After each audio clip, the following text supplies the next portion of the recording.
Welcome to the Armchair Trader podcast, and today we are talking to Cloudbreak Discovery, which I know is a company a lot of investors are extremely interested in at the moment, certainly in the UK and further afield too. And today we have Kyler Hardy, CEO of Cloudbreak Discovery, on the podcast. It's his second time, but there's been a lot happening since we last spoke to him, so we have the opportunity to catch him briefly while he's over here in London. So welcome to the podcast, Kyler. Stuart, good to see you again. How you doing? Doing very well. It's been a busy time for you, which we'll get into in a sec, but I just wanted initially to know if you can just give us a summary of Cloudbreak Discovery, because some investors and listeners won't have come across you already and won't know what a mining project generator is compared to, say, a sort of plain vanilla mining company. So Cloudbreak Discovery, like you said, listed on the LSE under the ticker symbol CDL. We're a project generator for the natural resource sectors. So what we do is we take our intellectual capital, we come up with ideas, we identify new projects to stake and acquire, usually not from third parties. If we're in a jurisdiction that we have to apply to the government, we apply to the government, or we go out and direct stake on the ground. And so the way we go about it is we identify a jurisdiction, we identify a commodity and a formation that we're interested in, and we'll start to accumulate the data and evaluate it and narrow in on various potential projects, ground truth them, and stake and acquire them. From there, we bring in third-party partners via option agreements, via joint ventures, via sale of the projects to have them advance the project through the drilling phase and hopefully, potentially into this discovery phase. And in return for doing all the front end work and coming up with the idea and putting the project together, building the databases, we get cash and milestone payments, equity in the entity that we're working with, and a royalty for the long term. So we have the discovery optionality to get paid on the back end as well. And you listed, obviously, on the London Stock Exchange last year. At that time, when we last spoke, in fact, on the podcast, you already had a lot of projects in Cloudbreak. Vast bulk of those were in Canada, but not all of them. Can you give us a quick update on what's been happening? It's pretty much 9 months now, I think, since the company went live in London. It is. What sort of progress? Yeah, it's been a very busy 9 months. We staked what we called the Northwest Portfolio, which was a group of 6 projects through northwestern British Columbia. Off the back of that, as of today, we've got 3 of those projects being advanced by third-party partners now.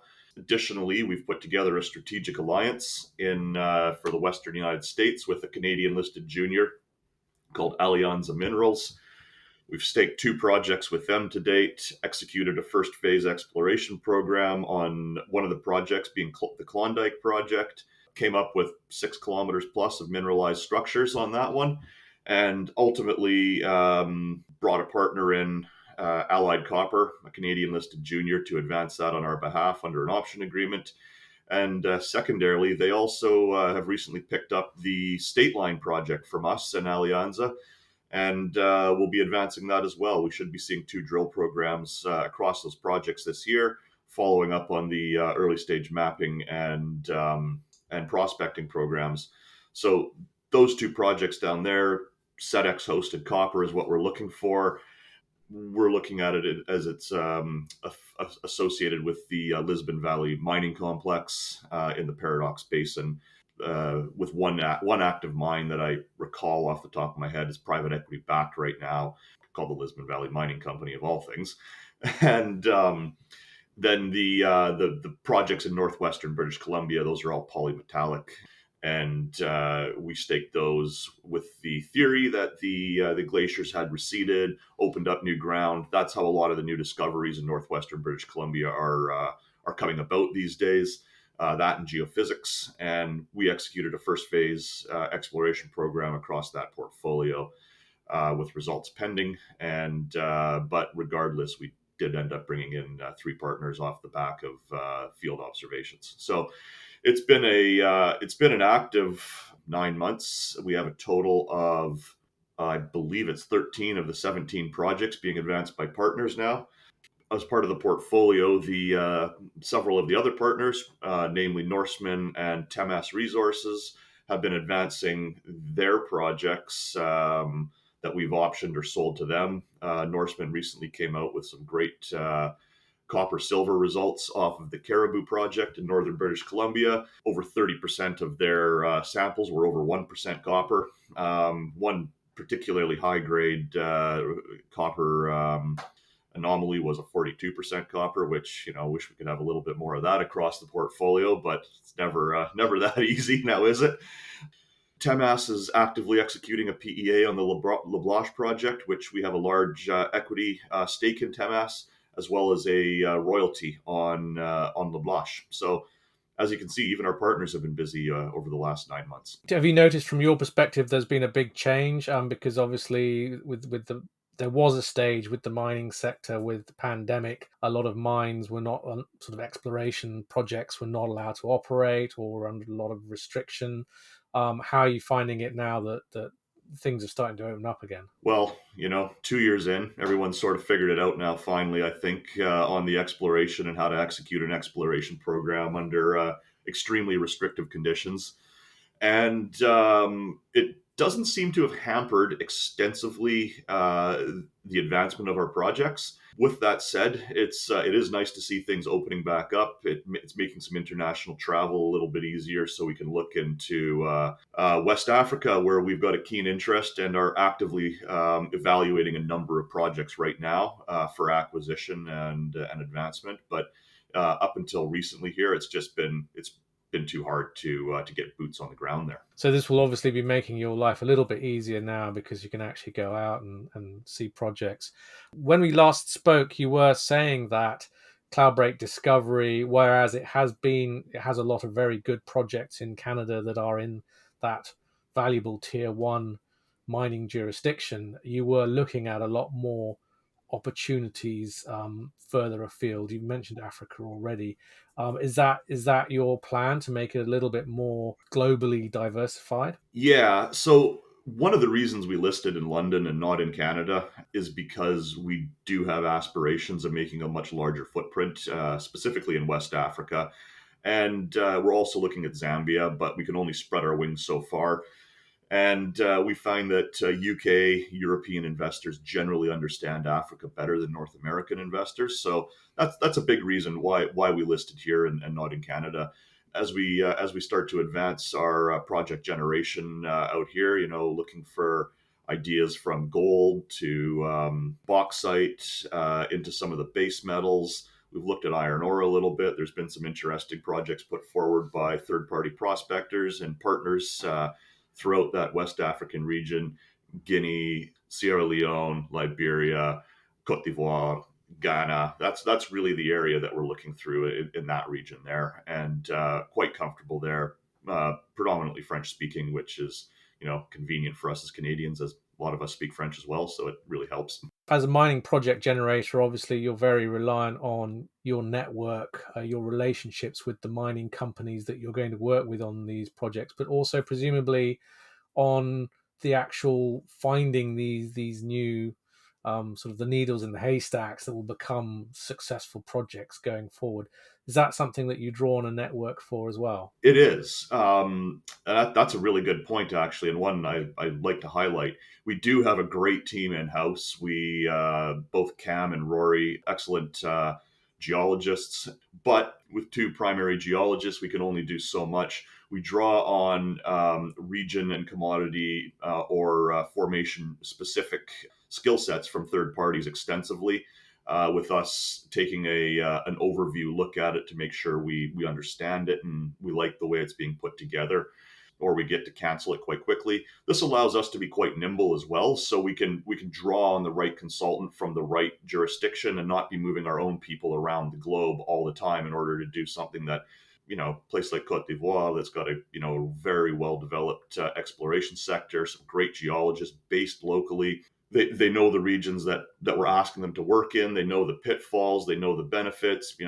It's 3 a.m. You need a water truck. Who best to call, kind of thing.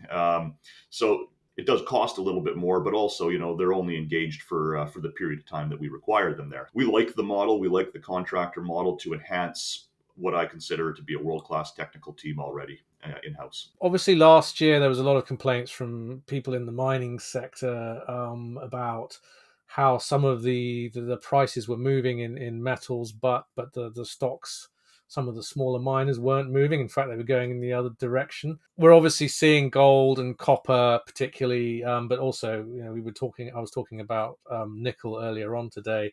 A lot of metals prices are heading north now. From where you're sitting, what's your overall assessment of the mining sector in 2022? Well, it's starting quite volatile, to be honest with you. It's everything that's going on globally right now is really affecting not only the mining sector but energy prices, the food prices, etc. We spend a lot of time talking to people, again, back to this relationship side of stuff, not only on the technical side but also on the corporate side, speaking with fund managers, speaking with economists, analysts, etc. around the world. A lot of the consensus seems to be that we're entering a potential significant commodities based bull market.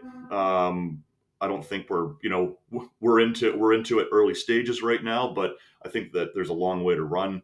The fundamental supply issues that we're seeing globally, especially in things like copper, nickel, with sanctions coming on in Russia, with oil and gas, with lithium. These aren't problems that are solved overnight. From the day a project's discovered to the day you put a drill hole into it to the day that you hopefully one day build a successful mine, that's not overnight. That takes 10, 15, 20 years. And pretty bullish on the fact that we need juniors, we need early stage explorers to go and find things that the majors don't necessarily have the nimbleness to go and do, which is, early stage exploration, get people on the ground. They do have good technical teams, but they're more suited to take something from discovery through to feasibility and construction. Looking at sort of mining projects, if we could ask you, I mean, obviously you're looking at things like copper and gold already. Are there any particular metals or resources that you would be really keen to find a project in right now? Is there something on your wish list? There is lithium being a really big one for us, specifically lithium in the United States. We've had an active project generation initiative ongoing for over 18 months within the United States, looking at different lithium brine scenarios. We put a lot of time and effort into it, and we have been talking about it to the market and guiding that we are looking for the right project or the right suite of projects. I think we're almost there. We want to make sure we do pick up something that we think could be world class and could attract a serious partner. So hopefully more to come on that. Additionally, I really like the bauxite sector, and that's for the automakers. Really, you have to lighten cars, and some of the easiest way to lighten cars is removing metal components, changing your chassis into an aluminum chassis. And that'll make those batteries last longer. It'll make cars more fuel efficient if they aren't moving over to an electric model. These automakers, specifically the European ones, and some of the North American ones, and starting to become some of the Asian ones, but they're really looking for bauxite, which is the early stage unrefined product, which eventually becomes alumina to aluminum.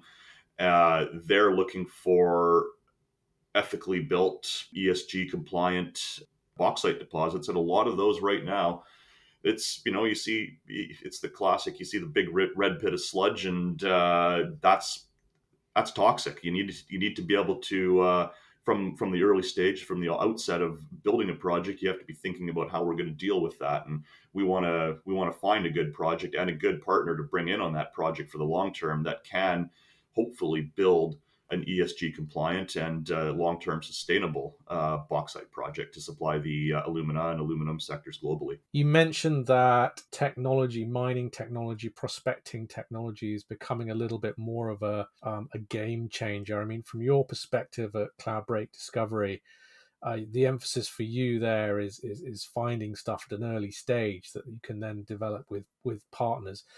But that can include projects that are, someone has looked at that previously, maybe 10, 20, 30 years ago, and decided that maybe there's not anything there. How important are tools and mining technology to you now in being able to potentially revisit interesting sites and see if that the initial surveys were potentially not finding what's really there? Honestly, that's a great question, and it's become more and more relevant, especially as deposits in North America in developed mining jurisdictions become deeper, or the easy ones have been found, quite frankly. All the way from early stage prospecting on paper, mining databases, etc., using computer learning. We did some really neat initiative with using computer learning on the lithium side of stuff here recently. Taking that into the field, to the geophysics side, to the advanced analytical tools that are available for us in the field to at least substantiate mineralization, and then get a proper assay lab um, to uh, to analyze what we get early results on, and then all the way into the drilling side of stuff, where drilling technologies come a long way. There's rod handlers make the drillers and the helpers' lives easier. There's directional technology now for drilling deep holes into deposits that you're hopefully discovering with advanced geophysics, and trying to limit cost and keep costs under wraps as much as possible. The technology side it plays into the mining sector and significantly, and is becoming more and more significant. And one thing I need to touch on is the oil and gas sector is, it's a technology play as much as it is a resource extraction play, and the energy sector is just decades ahead of the mining sector generally, with the adoption of new and advanced technologies to find these elephant deposits and elephant reservoirs. And so the mining industry is playing catch up right now a little bit, but there has been some really major advancements and deployments in geophysics. We have some early adopters of Typhoon technology, which is part of the Robert Friedland group. They've got a really significant deep seeing IP system through HPX exploration, I believe it is. I don't know all the group dynamics there, but from my recollection, anyways, some of the major airborne service providers out of Ontario, out of South Africa. And then outside of that, even just the metallurgical side of stuff, once you get through all these initial pieces, building metallurgical techniques and advancing that technology where you're using less energy, where you're recycling your reagents, where your tailings are less toxic and more environmentally friendly across the board. All the issues that we're seeing as consumers, energy, making sure we're not throwing as much stuff away. That's coming in on the metallurgical and the extraction technology side as well, which for us, Temas is a great play on that. For us, they've acquired a number of technologies, patents in the metal extraction business, and are currently deploying them on the LeBlanche project with their metallurgical programs there. And you've touched on this already as well. I mean, obviously, from a new project's perspective, you've got to have one eye also on the what we call the green energy revolution, and the fact that there's going to be a lot of demand for very specific minerals, metals, if we're going to move more towards a global, our ambitions of a global net zero economy. Believe it or not, mining has got a big role to play in helping to achieve that. Absolutely, it's an exciting time to be involved in the mining sector. It's just there's the change that's afoot, the change that global governments and advocacy organizations, environmentalists are pushing. Is it really all roads lead to mining, which I can't believe I'm saying that, but it's true, and it's quite exciting for our little sector. And I know you can't really go into too much detail, but finally, I just wanted to ask you whether you can say anything more about your plans for Cloudbreak Discovery over the next 6 months. If the last 9 months has been any indication, the next 6 to 24 months is going to be pretty active, I'd say. We should have some interesting developments, like I touched on in the lithium sector. Hopefully, a couple of asset acquisitions in West Africa with some partners coming in alongside them. We're actively evaluating a number of cash flow situations for our enterprise right now, and those are front of mind. We've built the initial piece of the company modeled off of a group that I've got a lot of respect for out of Newfoundland and Canada called Altius Minerals. Altius and Altus, both a lot of respect for them. I'm getting it all mixed up here. And but they've both got cash flow now. We look at that model as using the project generation side, take part of that off the table, redeploy it into third-party royalties that we can acquire, have the project generation side as a sustainable business in itself, come up with new ideas, build our own royalties in-house, but also look at third-party pieces and use what we're taking off the table from the project generation side to allow us to do that. So the business plan is evolving and it's growing, and we're pretty excited to see what's coming up here. Oh, fantastic! So it sounds like you'll be in for a busy 9 months or so, and we'll be keeping a close eye on the company and what the developments are over the course of 2022. That's great. Yeah, I can't wait to come back as well, and hopefully tell you about a bunch of things that we've been able to do over the next period of time here. Fantastic. Well, thanks very much indeed for your time this morning, Kyler. Thanks, Stuart. It's always a pleasure. You've been listening to the Armchair Trader podcast. Make sure you visit our website, www.thearmchairtrader.com, for your daily dose of financial markets news and sign up to our free newsletter there.